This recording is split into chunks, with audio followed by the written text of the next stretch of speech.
दान और तीर्थ कभी कर्जे से नहीं करना चाहिए।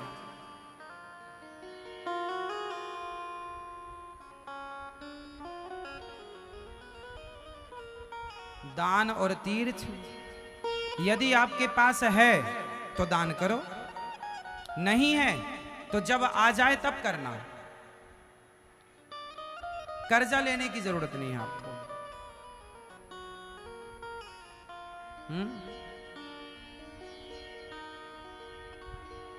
यदि आपके पास पैसा नहीं है, आप गरीब हो, तो आप किसी से कह सकते हो कि भैया हमें वृंदावन जाना है और पैसा नहीं है, तुम हमारी टिकट कटा दो। तब तो ठीक है कि आपके पास जरूरत नहीं, आपके पास जरूरत है और आप भाव ना है जाने की, तब तो सही है। लेकिन आप धन्ना सेठ हैं और फिर भी सोचे कि यार वो ले चल रहे हैं, चलो हम भी चलें, 2000 रुपए की टिकट बच जाएगी, तो ये गलत है। सामर्थ्य होते हुए दान पुण्य, ये अच्छी बात है कि आपका कुछ हिस्सा धन का धर्म से जुड़ेगा। भगवान के लिए कदम बढ़ाने में यदि हमारा थोड़ा सा खर्चा हो तो वह पुण्य है। करो। दान करने वाला व्यक्ति, अच्छा इसका मतलब आप ये मत सोचना आपके द्वार पर कोई अतिथि आ जाए और आपके घर में भोजन नहीं है तो आपको भोजन लाना चाहिए किसी के यहाँ से मांग करके, भैया हम तुम्हें दे देंगे, हमारे द्वार पर संत आए हैं, अतिथि आए, हम उन्हें खिलाएंगे, तो उनके लिए आप मांग सकते हैं कि भाई दे दो।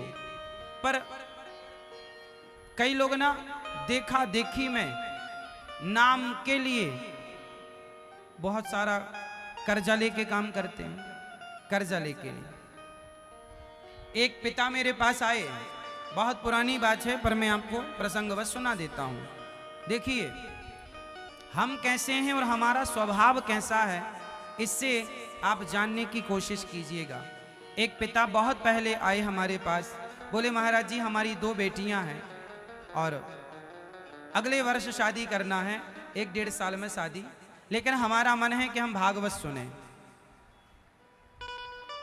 तो हमने उनसे कहा अच्छा भागवत सुनते तो उनका खर्चा होता, उनका खर्चा तो भाई भागवत सुनेंगे, व्यवस्थाएं करनी पड़ेंगी, आपको टेंट लगवाना पड़ेगा, लोगों को रहने खाने की व्यवस्था करनी पड़ेगी, बिजली लाइट का खर्चा जाएगा। तो हमने उनसे कहा कि भैया आप अभी मत सुनो भागवत, अभी पहले आप बेटियों का विवाह, जो पैसा है उसे बचाए रखो। आज तुमने भागवत सुन ली, सारा पैसा खर्च कर दिया और कल बेटियों का विवाह करोगे कर्जा लेके तो भी गलत है। पहले बेटियों का विवाह कर लो और भगवान, तुम्हारी भावना सही है तो भगवान तुम्हें बेटियों के विवाह के बाद भी सामर्थ्यवान बनाएंगे, तब आगे सुन लेना, आगे जो इच्छा है वो करना। पर पहले जो बड़ा काम है वो करो, आपके माथे पर ये काम है, जिम्मेदारी पूरी करो। बताओ हमने सही कहा था गलत कहा था? हमने कहा कि नहीं, जबकि इसमें फायदा हमारा था, भाई भागवत सुनता तो हमें दक्षिणा देता, लेकिन हमने कहा नहीं, व्यक्ति को अपना फायदा कभी नहीं देखना चाहिए। मैंने आज तक कभी अपना फायदा नहीं देखा। मैं ऐसा व्यक्ति हूं कि अपने फायदे के लिए कभी किसी का नुकसान नहीं करता। मैं ये कहता हूं कि जब तुम्हारे पास धन हो तो उसका भी 5 रुपए दान करना, सारा दान मत करना। मैं सारा दान करने को मना करता हूं। 100 रुपए है तो 5 रुपए दान करना, 95 अपने बच्चों के लिए, परिवार के लिए बचा के रखना। मैं कभी ये नहीं कहता कि 100 रुपए तो पूरे दान करो, नहीं, फिर तुम कैसे चलाओगे अपनी गाड़ी? बच्चों को खिलाना वो भी तो पुण्य का काम है, गृहस्थी चलाना वो भी तो पुण्य है साहब। जिसका जो हिस्सा है वो वहां लगता रहे प्रॉपर तो सही है। बच्चों का हिस्सा बच्चों को मिलता रहे। आपको, आपकी दुकान है, आपकी फैक्ट्री है, तो कमाई का कुछ हिस्सा दुकान में भी लगाना चाहिए। भाई माल खत्म हो गया तो माल तो बुलवाओगे ना। किराने की दुकान है आपकी फॉर एग्जाम्पल, तो माल खत्म हुआ तो माल के लिए भी, सामान के लिए भी तो पैसे रखना पड़ेगा। तो कहने का अर्थ ये है कि पैसे से पैसा बढ़ता है तो वो आपको पूरा गृहस्थ आदमी को ना चारों तरफ देखना पड़ता है। उसे बिजली का बिल भी चुकाना है, उसे टैक्स भी देना है, तो बैलेंस बना के चलना है। इसके लिए क्या चाहिए? समझदारी चाहिए। और एक और है आपके यहाँ, सरकार हर साल हम लोगों से टैक्स लेती है, हम सबसे, इनकम टैक्स, जीएसटी, सारे टैक्स। सड़क पे गाड़ी चलाओगे तो रोड टैक्स देना पड़ता है। तो टैक्स सरकार लेती है और लेना ठीक भी है। उसी तरह सरकार को टैक्स नहीं दिया तो टैक्स चोरी का आपको आरोप लग जाएगा। उसी तरह यदि इस सरकार को टैक्स देना पड़ता है, अच्छा इस सरकार को कितने % देना पड़ता है? 30%, 40%, और ज्यादा इनकम है आपकी तो 50% भी देना पड़ता है। तो इस सरकार को टैक्स देना पड़ता है 30%, तब यह सरकार संतुष्ट होती है। और उस सरकार को टैक्स देना पड़ता है केवल 5%, 100 रुपए में 5 रुपए, और सरकार को देना पड़ता है 100 रुपए में 30 रुपए। तो ये सरकार यदि टैक्स लेती है और आप देते हैं तो उस सरकार को टैक्स, अब आप कहेंगे कि ये सरकार तो हमें सड़क देती है, बिजली देती है, पानी की सुविधा करती है, तो हम टैक्स देते हैं। अब वो सरकार आपको क्या देती है कि हम टैक्स दें? चलो मैं तुम्हें हिसाब देता हूं उस सरकार का, कृष्ण रूपी सरकार का। तुम ये बिजली जलाते हो तो टैक्स आता है, सॉरी बिल आता है महीने का 500 रुपए, 1000 रुपए, 5000 रुपए, 10,000 रुपए, 200 रुपए, जो भी बिल आता होगा आपका। बिजली जलाओगे, पंखा चलाओगे, कूलर चलाओगे, बल्ब जलाओगे, आएगा बिल। सोचो कि तुम लाइट यूज करते हो तो बिल देना पड़ता है, लेकिन आज तक तुम्हें सूर्य भगवान इतनी लाइट दे रहे हैं, इतना प्रकाश दे रहे हैं, बताओ आपने कौन सा बिल दिया? सूर्य भगवान इतना प्रकाश दे रहे हैं,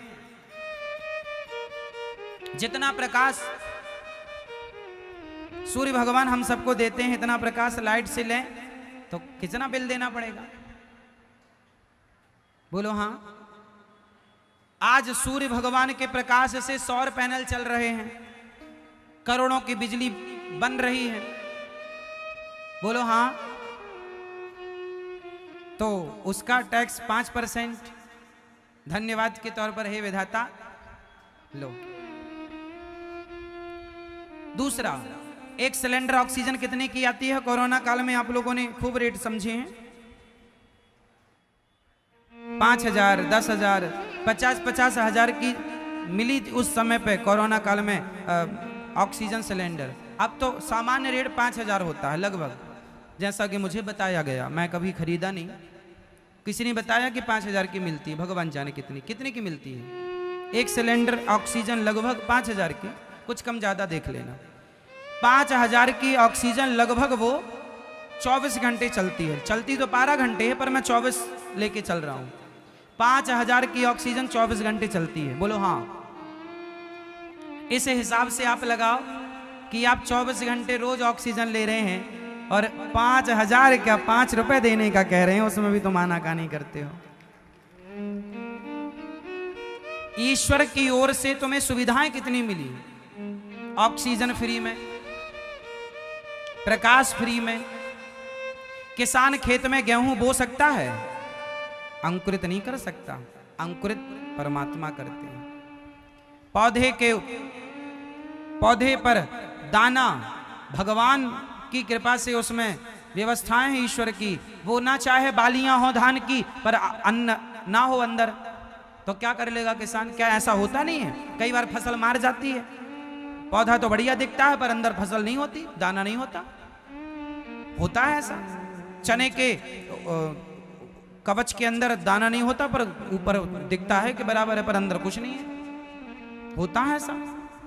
यदि ऐसा ईश्वर, ऐसा होता है? देखा आपने कभी? चने खाए हैं कभी? चने कई बार चने अंदर का दाना मरा हुआ होता है, बिल्कुल मरा हुआ, जरा सा मर जाता है, जिसे कहते दाना मर गया। तो सारे दाने मर जाए तो क्या कर लेगा किसान? और तुम क्या खा लोगे?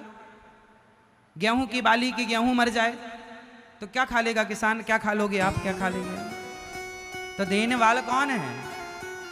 पानी ना बरसाएं भगवान, क्या पी लोगे? क्या फसल सींच लोगे? कब तक बोर करोगे? बोर में कब तक निकलेगा? 1000 फीट नीचे चला गया पानी, 2000 फीट नीचे चला गया पानी, और कितने दिन चलेगा? इसलिए प्रकृति हमें सब कुछ दे रही है। अब आप कहोगे भगवान को पैसों की क्या जरूरत? नहीं, भगवान को पैसे चाहिए ही नहीं।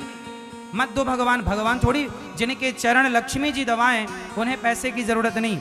भगवान को पैसा ना चाहिए 1 रुपए, पर भगवान कहते हैं कि जो मेरे भक्त हैं आप उनकी सेवा करना। तो जैसे माँ के खाने से बच्चे के पेट में अपने आप चला जाता है, माँ गर्भवती हो तो माँ का खाया बच्चे के उदर में पेट में अपने आप चला जाता है लिक्विड के फॉर्म में। माँ से नरा जुड़ा होता है ना बच्चे का, माँ का खाया हुआ बच्चे के पेट में अपने आप चला जाता है। उसी तरह दीन दुखियों का, भक्तों का खाया हुआ भगवान के पेट में अपने आप चला जाता है। भगवान ऐसे खाते हैं। तो वो जो 5 रुपए है वो दीन दुखियों की सेवा में खर्च करो, जरूरतमंदों की सेवा में।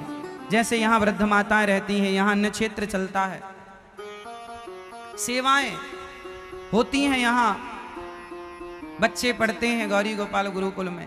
ये सारी सेवाएं, गायों की सेवा, बंदरों की सेवा, चिकित्सा की सेवा, सब कुछ चल रहा है, आप देख भी रहे हैं अपनी आंखों से। तो ये सेवा है। जब आप और हम सेवा करते हैं ना, तो भगवान खुश होते हैं कि चलो ये धन का ठीक उपयोग कर रहा है, इसे और देना चाहिए। और यदि आदमी दुरुपयोग करता है तो भगवान कहते हैं लायक नहीं है।